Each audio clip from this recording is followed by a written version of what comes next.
Library കൗൺസിലിന്റെ കാസർഗോഡ് ജില്ലാ ഭാരവാഹിയും സാഹിത്യകാരനും പ്രഭാഷകനുമായ വാസു ചോറോഡിന്റെ രണ്ടാം ചരമവാർഷിക ഭാഗമായി ഹോസ്ദുർഗ് താലൂക്ക് ലൈബ്രറി കൗൺസിലിന്റെ നേതൃത്വത്തിൽ വാസു ചോറോഡ് അനുസ്മരണം നടത്തി. തടിയൻകോവൽ ALP സ്കൂളിൽ നടന്ന അനുസ്മരണ സമ്മേളനം ലൈബ്രറി കൗൺസിൽ കാസർഗോഡ് ജില്ലാ സെക്രട്ടറി ഡോക്ടർ P. പ്രഭാകരൻ ഉദ്ഘാടനം ചെയ്തു.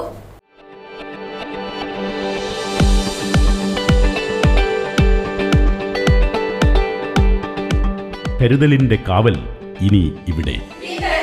വിൻടച്ച് multi speciality hospital, Kasaragod.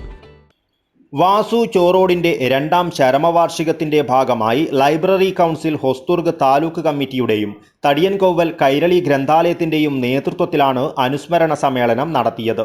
Thadiyankoval ALP സ്കൂളിൽ നടന്ന അനുസ്മരണ സമ്മേളനം ലൈബ്രറി കൗൺസിൽ കാസർഗോഡ് ജില്ലാ സെക്രട്ടറി ഡോക്ടർ P. പ്രഭാകരൻ ഉദ്ഘാടനം ചെയ്തു.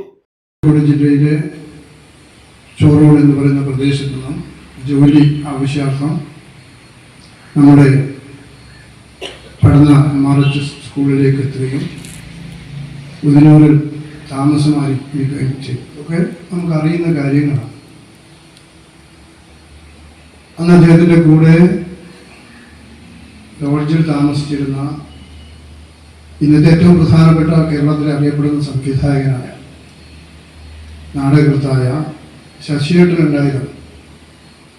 ശശിയേട്ടനാണ് അദ്ദേഹത്തെ പറ്റിയുള്ള പല കഥകളും ഓർമ്മകളും. Hosdurg taluk library council president Sunil Pattena അധ്യക്ഷത വഹിച്ചു. PK സുരേഷ് കുമാർ വാസു ചോറോഡ് അനുസ്മരണ പ്രഭാഷണം നടത്തി. ഗ്രന്ഥശാല ക്വിസ് മത്സര വിജയികൾക്ക് താലൂക്ക് സെക്രട്ടറി P. വേണുഗോപാലൻ സമ്മാനദാനം നടത്തി.